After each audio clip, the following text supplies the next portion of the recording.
ஊரறிஞ்சு எல்லாரும் சேர்ந்து கையில் 2 பக்கெட்டு வாளியில் மழை தள்ளிட்டு வந்து ஊற்றுறதுன்றது எப்படிங்க ஏற்றுக்க முடியும்? வேங்கை வயலை ஒப்பிடும்போது இதை ஒப்பிடும்போது வேங்கை வயல் ஒன்றுமே இல்லை, தெரிஞ்சு பண்ணுறாங்க. இது அப்படி என்ன குற்றம் செய்து விட்டேன் நான்? இது என் வீட்டில் ஊற்றப்பட்ட மலம் அல்ல, தமிழக அரசின் மீது ஊற்றப்பட்ட மலம், தமிழக அரசின் சட்டம் ஒழுங்கின் மீது ஊற்றப்பட்ட மலம். இது ஒரு சவுக்கு சங்கரோ அல்லது ஒரு தனிநபரின் வீட்டில் ஊற்றப்பட்ட மலமாக யாரும் நினைக்கக்கூடாது. இது தமிழக அரசு ஆட்சி நடத்தும் லட்சணத்தின் மீது ஊற்றப்பட்ட மலம். காங்கிரஸ் கட்சியிலிருந்து செல்லப்பெருந்தை உங்கள் மீது கோபமாக இருக்கிறார் என்றெல்லாம் எனக்கு மிரட்டல்கள் வந்தன. காலையில் ஒரு முறை கைது, மாலையில் ஒரு முறை கைது என்று என்னை கைது செய்தனர். அந்த ஆய்வாளர்கள் பயணம் செய்ததற்கான விமான டிக்கெட்டுகளை வாங்கி தந்ததே செல்வப்பெருந்தகை தான் என்று எனக்கு பின்னாளில் தகவல் தெரிந்தது. ஆம்ஸ்டாங் அவர்களின் கொலை வழக்கில் தமிழ்நாடு காங்கிரஸ் கமிட்டி தலைவர் திரு செல்வப்பெருந்தகை அவர்களுக்கு தொடர்பு இருக்கிறது. அந்த ஆம்ஸ்டாங் கொலையில் செல்வப்பெருந்தகை அவர்களின் தொடர்பை நேரடியாக அறிந்தவர் அந்த வழக்கில் முக்கிய குற்றவாளியான திருவேங்கடம் எங்கே இந்த விஷயத்தை வெளியே சொல்லிவிடப் போகிறாரோ என்பதற்காக செல்வப்பெருந்தகை ஆம்ஸ்டாங் கொலை வழக்கிலிருந்து காப்பாற்றுவதற்காகத்தான் திருவேங்கடத்தை கமிஷனர் அருண் பொறுப்பேற்ற 3 நாட்களில் என்கவுண்டர் செய்தார். இப்போதும் செல்வப்பெருந்தகை காப்பாற்றுவதற்காகத்தான் என் மீது அந்த சுத்திகரிப்பு தொழிலாளிகளை அவதூறாக பேசினேன் என்று வழக்கு பதிவு செய்யப்பட்டது. இன்று காலை என் வீட்டில் நடந்த இந்த தாக்குதலின் பின்னணியில் செல்வப்பெருந்தகையும் இருக்கிறார், சென்னை மாநகர காவல் ஆணையாளர் அருண் அவர்களும் இருக்கிறார். என் வீடு இந்த இடத்தில் இந்த சந்தில் தான் இருக்கிறது என்ற தகவலை காவல்துறையை தவிர்த்து வேறு யாரும் அவர்களுக்கு கொடுத்திருக்க முடியாது. வாணிஸ்ரீ விஜயகுமார் என்ற தமிழ்நாடு காங்கிரஸ் கமிட்டியில் செல்வப்பெருந்தகையின் ஆதரவாளராக இருக்கக்கூடிய ஒரு வழக்கறிஞர் சுத்திகரிப்பு தொழிலாளிகள் என்று அழைக்கப்படுவோரை அழைத்து கொண்டு சென்னை மாநகர சாலைகளிலே ஊர்வலமாக செல்கிறார். ஊர்வலமாக வந்த பிறகுதான் என் வீட்டின் மீது தாக்குதல் நடைபெற்றது. காவல்துறை நினைத்திருந்தால் ஒரு நிமிடத்தில் இந்த தாக்குதலை தடுத்திருக்க முடியும். சென்னை மாநகர ஆணையாளர் திரு அருண் மற்றும் தமிழ்நாடு காங்கிரஸ் கமிட்டி தலைவர் திரு செல்வப்பெருந்தகை அவர்களின் தூண்டுதலின் பேரில் தான் இந்த தாக்குதல் என் மீது நடைபெற்றிருக்கிறது. இப்போது இந்த தாக்குதல் நடந்ததன் காரணமாக வீட்டின் உரிமையாளர் என்னை வீட்டை உடனடியாக காலி செய்ய சொல்கிறார். தமிழக ஆட்சியாளர்களுக்கும் இந்த சவுக்கு மீடியா நடைபெறக்கூடாது என்பது மட்டும்தான் நோக்கம். அந்த அடிப்படையில் தான் இந்த தாக்குதல் இறுதிக்கட்ட தாக்குதலாக நடந்திருப்பதாக நான் கருதுகிறேன். ஒருவேளை இந்த தாக்குதல் நடந்தபோது நான் வீட்டில் இருந்திருந்தால் நிச்சயமாக என் உயிருக்கு ஆபத்து ஏற்பட்டிருக்கும். தூய்மை பணியாளர்களை கொள்ளையடிக்கிறாங்க, அவர்களுக்கு சேர வேண்டிய தொகை சேரவில்லை என்று தான் நான் பேசியிருக்கிறேன். அவர்கள் உள்ளபடியே மகிழ்ந்திருப்பார்கள். இன்று வந்தவர்கள் காசு கொடுத்து அனுப்பப்பட்ட ஒரு கூலிப்படை, துப்புரவு தொழிலாளர்கள் என்ற பெயரில் துப்புரவு தொழிலாளர்கள் என்றைக்கு கலர் பிரிண்ட் அவுட்லாம் எடுத்துகிட்டு வந்து இவ்வளவு கரெக்டாக வீட்டை கண்டுபிடிச்சி வராங்க. நான் இங்கே குடியிருக்கிறேன் என்பது எப்படி எந்த துப்புரவு தொழிலாளிக்கு தெரியும்? அதனால் இது கூலிப்படை. இதன் பின்னணியில் செல்வப்பெருந்தகையும் அருண் IPS அவர்களும் இருக்கிறார். என்னுடைய சவுக்கு மீடியா ஊடகத்தில் நான் தொடர்ந்து சில ஆண்டுகளாக தமிழக அரசில் நடைபெறும் ஊழல்கள் மற்றும் அரசு நிர்வாகத்தில் நடைபெறும் ஊழல்கள் குறித்து நான் தொடர்ந்து செய்திகளை வெளியிட்டு கொண்டு வந்திருந்தேன். இந்த அடிப்படையில் தான் கடந்த டிசம்பர் 2024 மாதத்தில் தமிழக முதல்வர் அவர்கள் அம்பேத்கர் தொழில் முனைவோர் திட்டத்தின் கீழ் சுத்திகரிப்பு தொழிலாளிகளுக்கு கழிவுநீர் அகற்றும் வாகனம் வழங்கியதில் மிகப்பெரிய முறைகேடு நடந்திருக்கிறது. தமிழ்நாடு காங்கிரஸ் கமிட்டியின் SC ST பிரிவைச் சேர்ந்த உறுப்பினர்கள்தான் தமிழ்நாடு காங்கிரஸ் கமிட்டியின் தலைவர் திரு செல்வப்பெருந்தகை அவர்களின் பினாமிகளாக செயல்பட்டு திரு செல்வப்பெருந்தகை அவர்கள் இந்த சுத்திகரிப்பு தொழிலாளிகளுக்கு வாகனம் வழங்கும் திட்டத்தையே உருவாக்கியவர். இதன் மூலம் கிட்டத்தட்ட 150 கோடி ரூபாய் திரு செல்வப்பெருந்தகை அவர்கள் பயனடைகிறார். அடுத்த 7 ஆண்டுகளுக்கு திரு செல்வப்பெருந்தகை அவர்களுக்கு தொடர்ந்து இதன் மூலம் வருமானம் வரும். தமிழக அரசே இந்த திட்டத்தை செயல்படுத்தி இருக்க முடியும். மாறாக தமிழக அரசு ஒரு தனியார் நிறுவனத்தின் மூலமாக இந்த திட்டத்தை செயல்படுத்தி இருக்கிறது. இதனால் சுத்திகரிப்பு தொழிலாளிகள் பயனடைய மாட்டார்கள். மாறாக செல்வப்பெருந்தகை தான் பயனடைவார். சுத்திகரிப்பு தொழிலாளர்கள் இந்த திட்டத்தின் மூலம் ஏமாற்றப்படுகிறார்கள் என்று நான் 2-3 வீடியோக்கள் செய்திருந்தேன். முதல் வீடியோ வெளியிட்ட பிறகு சென்னை மாநகர காவல்துறையில் என் மீது ஒரு வழக்கு பதிவு செய்யப்பட்டது. அந்த வழக்கு என்னவென்றால், சுத்திகரிப்பு தொழிலாளிகளை நான் அவமரியாதையாக பேசி அதன் மூலம் கலவரத்தை தூண்டிவிட்டேன் என்று ஒரு வழக்கு பதிவு செய்தனர்.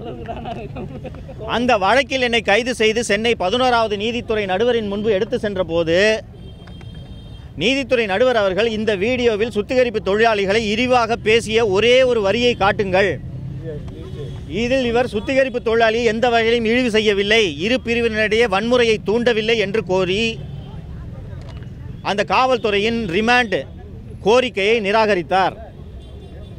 அதன் பிறகு எனக்கு இந்த ஊழல் தொடர்பாக கூடுதலாக சில தகவல்கள் கிடைத்தன. அந்த கூடுதல் தகவல்கள் என்னவென்றால், இந்த 130 பேர், மொத்தம் 230 பேர் இந்த திட்டத்தில் பயனடைந்திருக்கிறார்கள். இதில் 130 பேர் தமிழ்நாடு காங்கிரஸ் கமிட்டியை சேர்ந்தவர்கள், அதில் SC/ST பிரிவை சேர்ந்தவர்கள். அவர்களில் பலர் வழக்கறிஞர்கள், பலர் நல்ல தொழில் செய்து கொண்டிருக்கிறார்கள், பணம் படைத்தவர்கள். சுத்திகரிப்பு தொழிலாளிகள் என்ற பெயரில் மத்திய மற்றும் மாநில அரசுகள் சுத்திகரிப்பு தொழிலாளிகளுக்காக கொடுக்கக்கூடிய மானியத்தை செல்வ பெருந்தகை கொள்ளையடித்திருக்கிறார் என்று கூடுதல் விவரங்கள் எல்லாம் நான் பதிவு செய்தேன். இப்படி பதிவு செய்த பிறகு எனக்கு தொடர்ச்சியாக காங்கிரஸ் கட்சியிலிருந்து செல்வ பெருந்தகை உங்கள் மீது கோபமாக இருக்கிறார் என்றெல்லாம் எனக்கு மிரட்டல்கள் வந்தன. முதல் வழக்கு என் மீது, இந்த சுத்திகரிப்பு தொழிலாளிகளை நான் அவதூறாக பேசிவிட்டேன் என்ற முதல் வழக்கு என் மீது பதிவு செய்யப்பட்டதே திரு செல்வ பெருந்தகை அவர்கள் சென்னை மாநகர காவல் ஆணையாளர் திரு அருண் அவர்களை கேட்டுக்கொண்டதற்கு இணங்கதான். நான் ஒரு நீதிமன்றம் பிறப்பித்த நான் பெயிலபிள் வாரண்டின் அடிப்படையில் நான் மதுரை சிறையில் இருந்தபோது சென்னை மாநகர சைபர் கிரைம் பிரிவை சேர்ந்த ஆய்வாளர்கள் 4 முறை அல்லது 5 முறை விமானத்தில் மதுரைக்கு பயணம் செய்து காலையில் ஒரு முறை கைது, மாலையில் ஒரு முறை கைது என்று என்னை கைது செய்தனர். அந்த ஆய்வாளர்கள் பயணம் செய்ததற்கான விமான டிக்கெட்டுகளை வாங்கி தந்ததே செல்வ பெருந்தகை தான் என்று எனக்கு பின்னாளில் தகவல் தெரிந்தது. ஆம்ஸ்ட்ராங் அவர்களின் கொலை வழக்கில் தமிழ்நாடு காங்கிரஸ் கமிட்டி தலைவர் திரு செல்வ பெருந்தகை அவர்களுக்கு தொடர்பு இருக்கிறது. அந்த ஆம்ஸ்ட்ராங் கொலையில் செல்வ பெருந்தகை அவர்களின் தொடர்பை நேரடியாக அறிந்தவர் அந்த வழக்கில் முக்கிய குற்றவாளியான திருவேங்கடம் எங்கே இந்த விஷயத்தை வெளியே சொல்லிவிடப் போகிறாரோ என்பதற்காக செல்வ பெருந்தகை ஆம்ஸ்ட்ராங் கொலை வழக்கிலிருந்து காப்பாற்றுவதற்காகத்தான் திருவேங்கடத்தை கமிஷனர் அருண் பொறுப்பேற்ற 3 நாட்களில் என்கவுண்டர் செய்தார்.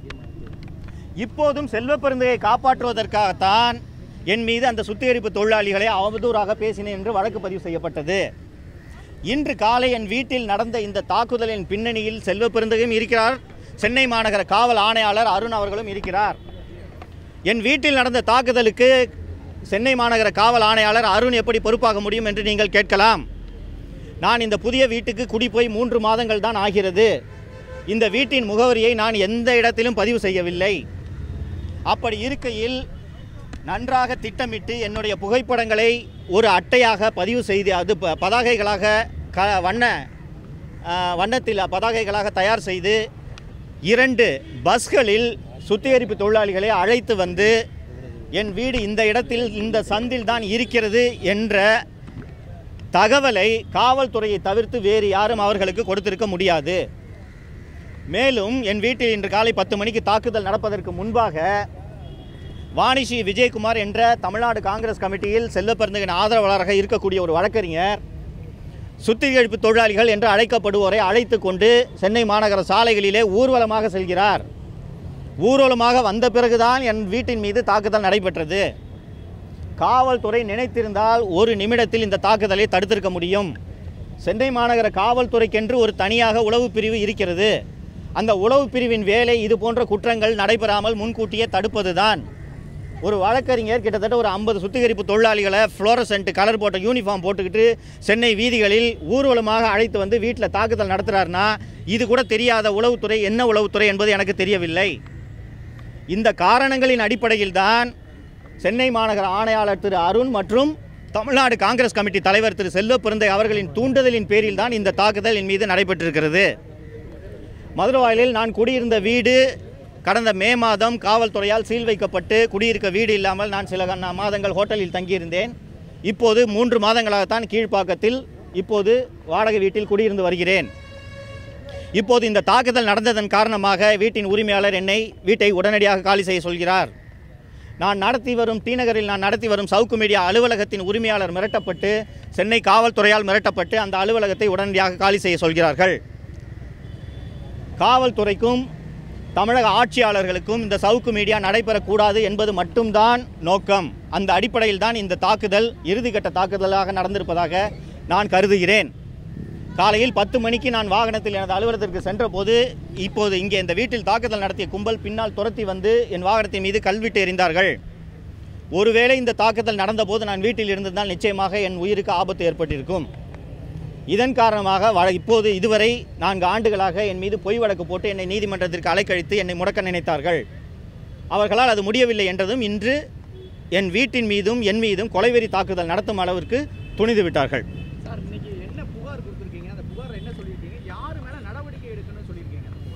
நான் என்னுடைய தாயார் தான் வீட்டில் இருந்தாங்க. அதனால் தாயார் புகார் அளித்திருக்காங்க. அந்த புகாரில் பார்த்தால் அடையாளம் காட்டக்கூடிய ஒரு 50 பேர் 20 பேர் வீட்டிற்குள் நுழைந்து கடுமையாக தாக்கி அவதூறாக பேசி உங்கள் மகன் எங்களை தவறாக பேசிட்டான்னு சொல்லி கடுமையான தாக்குதல் நடத்துகிறாங்க. வீட்டுக்குள்ளே மலம் கலந்த கழிவுகளை சமையலறை, படுக்கை, மெத்தை, டைனிங் டேபிள் எல்லாவற்றிலும் கொட்டிவிட்டு சென்றிருக்கிறார்கள்.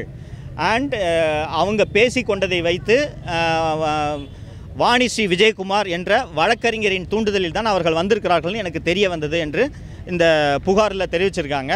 காவல்துறை இதை சட்ட வல்லுநர்களின் கருத்து கேட்ட பிறகு நாங்கள் வழக்கு பதிவு செய்வதா வேண்டாமா என்பதை முடிவு செய்வோம் என்று தெரிவித்தனர். வாங்கிட்டு ஒரு ரெசிப்ட் கொடுத்தாங்க. சிஎஸ்ஆர் இல்லை, வெறும் ரெசிப்ட்டு. நாங்கள் லீகல் ஒப்பீனியன் வாங்கின பிறகு நாங்கள் நடவடிக்கை எடுக்கிறதா இல்லையான்னு முடிவு பண்ணோன்னு சொல்லிட்டாங்க.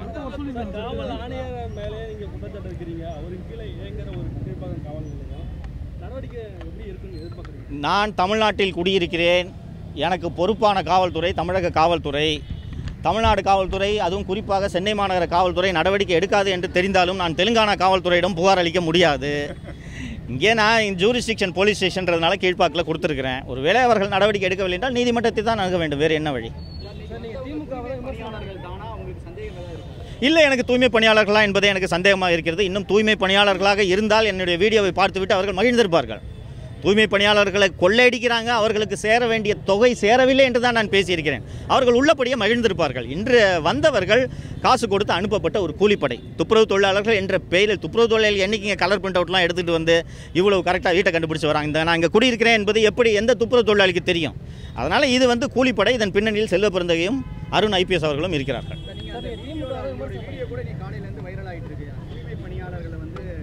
பணம் கொடுத்தா அவங்க குடிச்சிட்டு இருப்பாங்க, பேசாமல் இருப்பாங்க, அந்த வார்த்தைகளை மட்டும் வைரல் பண்ணிட்டு இருக்காங்க. அந்த வார்த்தைகள் என்ன அடிப்படையில் சொன்னீங்க? அது இழிவுபடுத்துகிற மாதிரி விதமாக தானே அந்த வார்த்தைகள் இருக்கிற மாதிரி தெரியும். இல்லை, இழிவுபடுத்துறதா நீங்கள் நினைக்கக்கூடாது. தூய்மை பணியாளர்கள் அவர்களால் இந்த வாகனத்தை இயக்க முடியாது. மெட்ரோ வாட்டருக்கு திறம்பட அவர்களால் அந்த சர்வீஸை டெலிவரி பண்ண முடியாது. அதனால் தூய்மை பணியாளர்கள் பேரில் வாகனத்தை வாங்கிவிட்டு மாதம் 20,000 கொடுத்தால் அவர்கள் குடித்துவிட்டு சந்தோஷமாக இருப்பார்கள் என்று அதைத்தான் நான் கூறினேன். இது நிச்சயமாக அவர்களை இழிவுபடுத்துவதை கிடையாது. இது இழிவென்றால் ஒரு நாளைக்கு 1 கோடி பேருக்கு சாராயம் விற்கிற அரசாங்கம் தான் இழிவுபட வேண்டும். நான் சொல்வது இழிவல்ல. இன்னொன்று, இந்த திட்டத்தின் பெயரே மாம் அண்ட் பாப் ஸ்கீம் என்று இந்தியா முழுக்க இது அழைக்கப்படுகிறது. ஏனென்றால் துப்புரவு தொழிலாளிகள், தூய்மை பணியாளர்களில் பெரும்பாலானோர் குடித்துவிட்டு வீட்டுக்கு பணம் கொடுப்பது இல்லை என்பதற்காக இந்த திட்டமே பெண்களுக்காக உருவாக்கப்பட்ட திட்டம். இந்த திட்டத்தோட பணப்பயன்கள், செக் எல்லாமே பெண்கள் பேரில் இஷ்யூ செய்யப்படும். அதனால் இந்த துப்புரவு தொழிலாளர்களிடம் மதுப்பழக்கம் இருக்கிறது என்பதை மத்திய அரசும் சரி மற்ற மாநில அரசுகளும் உணர்ந்திருக்கின்றன. இது இழிவான செயலாக நிச்சயமாக கருத முடியாது.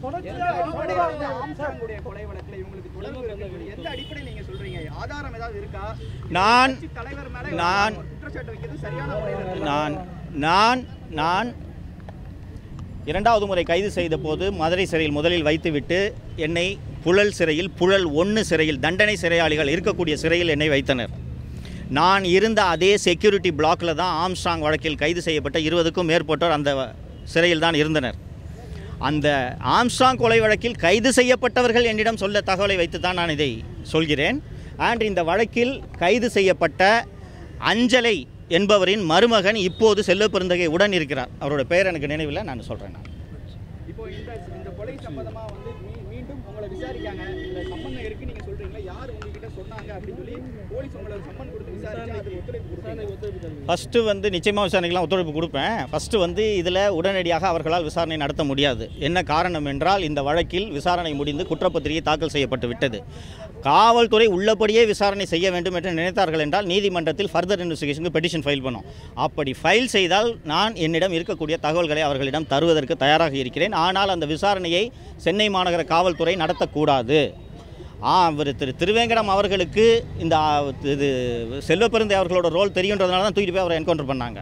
அதே போல் வேகமாக சார்ஜ் ஷீட் போடப்பட்டு இவர்கள் இந்த குற்றவாளிகள் யாரும் ஜாமீனில் வெளிவர முடியாதபடி அவசரமாக இந்த விசாரணை முடிக்கப்பட்டு இருக்கிறது. சரியான விசாரணை பெற வேண்டும் என்றால் குறைந்தபட்சம் கிரைம் பிரான்ச் ஐடி இல்லைனா CBI விசாரணைக்கு இது செல்ல வேண்டும். சென்னை மாநகர காவல்துறை இப்படி இந்த விஷயத்தை மூடிமறைக்கத்தான் முயலும். பல்வேறு கட்சி தலைவர்கள் உங்களுக்கு ஆதரவாக ட்வீட் பண்ணிட்டே வராங்க, எக்ஸ் தரத்தில் வராங்க. அத்தனை தலைவர்களுக்கும் எனது நன்றியை தெரிவித்துக் கொள்கிறேன். ஒரு மனித சமூகம் வெட்கி தலை குனியக்கூடிய அவமானகரமான தாக்குதல் என் வீட்டில் இன்று நடந்த தாக்குதல் என்பதை தமிழகத்தில் மனசாட்சி உள்ள அத்தனை தலைவர்களும் உணர்ந்திருக்கிறார்கள். இந்த உணர்ந்ததன் காரணமாகத்தான் ஒரு மனிதன் ஏதாவது பேசலாம், அவர் செய்யும் விமர்சனங்கள் பிடிக்காமல் இருக்கலாம். ஆனால் கூலிப்படையை ஏவி ஒருவர் வீட்டில் மலத்தை அள்ளி ஊற்றுவது என்பது ஒரு அநாகரிகமான அவமானகரமான ஏற்றுக்கொள்ள முடியாத ஒரு செயல் என்பதை தமிழகத்தின் அத்தனை அரசியல் கட்சி தலைவர்களும் உணர்ந்த காரணத்தால் தான் அவர்கள் இந்த கண்டனத்தை தெரிவித்திருக்கிறார்கள். அவர்கள் அத்தனை பேருக்கும் எனது நன்றியை தெரிவித்துக் கொள்கிறேன்.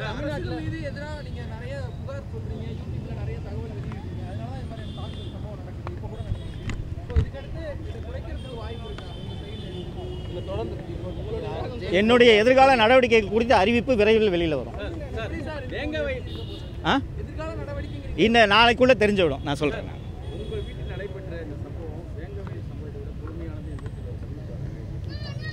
சார் கொஞ்சம் யோசிச்சு பாருங்கள் சார். குடியிருக்கிற வீடு, படுக்கிற பெட்டு, இதில் எல்லாம் மலத்தை கரைச்சி ஊற்றினா நீங்கள் எப்படி சார் இருக்கும் உங்களுக்கு? யோசிச்சு பாருங்கள். சமைக்கிற பாத்திரம் யோசிச்சு பாருங்கள். அப்படி என்ன தப்பு பண்ணிட்டேன் நான்? வேங்கவேலில் கண்டுபிடிச்சிட்டாங்க அந்த குடி தண்ணியில் கலந்துருக்குன்னு அப்படியே நிறுத்திட்டாங்க, தொட்டி காலி பண்ணிட்டாங்க, வேலை முடிஞ்சு போச்சு. இப்போ நான் அந்த வீட்டுக்கு போகணும், அவ்வளோ துர்நாற்றம். இன்றைக்கி கேமரா பர்சன்ஸ் ப்ரெஸ்லேருந்து வந்தாங்க. யோசிச்சு பாருங்கள். அப்படி என்ன பாவம் பண்ணிட்டேன் நான்? அது கூட இன்னும் அந்த சம்மந்தப்பட்ட குற்றவாளிகள் வந்து இன்றைக்கி சார்ஜ் ஷீட்டு போட்டிருக்காங்க. 2 பேர் ரகசியமாக போய் பண்ணது. ஊரறிஞ்சு எல்லாரும் சேர்ந்து கையில் 2 பக்கெட்டு வாளியில் மழை தள்ளிட்டு வந்து ஊற்றுறதுன்றது எப்படிங்க ஏற்றுக்க முடியும்? வேங்கை வேலை ஒப்பிடும்போது இதை ஒப்பிடும்போது வேங்கை வேலை ஒன்றுமே இல்லை. தெரிஞ்சு பண்ணுறாங்க. இது அப்படி என்ன குற்றம் செய்து விட்டேன் நான்?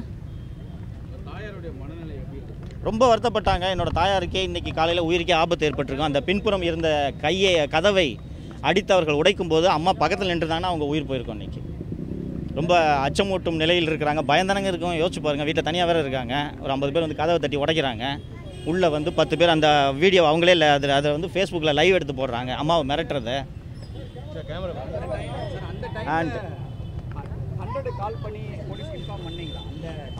உடனடியாக வேறு என்ன வழிங்க?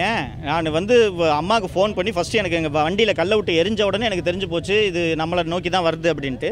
உடனடியாக நான் 100க்கு கால் பண்ணி இந்த மாதிரி விஷயத்த சொன்னேன். சார் பெட்ரோல் ஜீப் வரும்னு சொன்னாங்க. கிட்டத்தட்ட 40 நிமிடம் கழித்து தான் பெட்ரோல் ஜீப் வந்தது. இதன் காரணமாகவும் எனக்கு வந்து இது காவல்துறையோட பின்னணி இந்த தாக்குதலில் இருக்குன்ட்டு எனக்கு தெரியுது. நார்மலாக பாருங்கள், கீழ்ப்பாக்கம் போலீஸ் டிஸ்ட்ரிக்ட்ஸ்க்கு ஒரு 2 பெட்ரோல் ரோந்து வாகனங்களாவது இருக்கும். ரெஸ்பான்ஸ் டைமு 10 நிமிஷத்தை தாண்டக்கூடாது. நான் இடத்த சொல்லிட்டேன், எங்கே இருக்குன்னு சொல்லிட்டேன். அண்ட் அது வந்து ஒரு முக்கியமான இடம் தான், ரொம்ப யாருமே கண்டுபிடிக்க முடியாத ஒரு இடமெல்லாம் இல்லை. பெட்ரோல் ஜீப் வரதுக்கு 30-40 நிமிஷம் ஆச்சு. 40 நிமிடங்களாக காவல்துறை வந்த பிறகும் அங்கே கூடியிருந்தவர்களை அகற்றுவதற்கு 2 முதல் 3 மணி நேரம் ஆயிட்டுன்றதை நீங்கள் எல்லோரும் பார்த்தீங்க. எனக்கு ஃபோன் பண்ணி சார் நான் வரலாமான்னு கேட்டாலும் நீங்கள் வராதிங்க சார், நாங்கள் சொன்ன பிறகு வாங்கன்னு சொல்கிறாங்கன்னா காவல்துறையோட நடவடிக்கைகள் எப்படி இருக்கிறது என்பதை மக்கள் புரிந்து கொள்வாங்க. இல்லை பெருசாக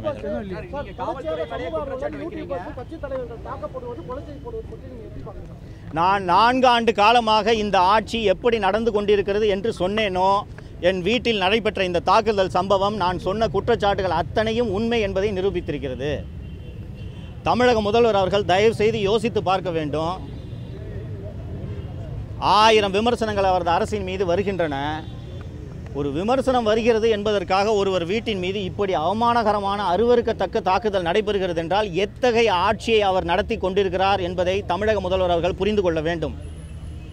இது என் வீட்டில் ஊற்றப்பட்ட மலம் அல்ல, தமிழக அரசின் மீது ஊற்றப்பட்ட மலம், தமிழக அரசின் சட்டம் ஒழுங்கின் மீது ஊற்றப்பட்ட மலம்.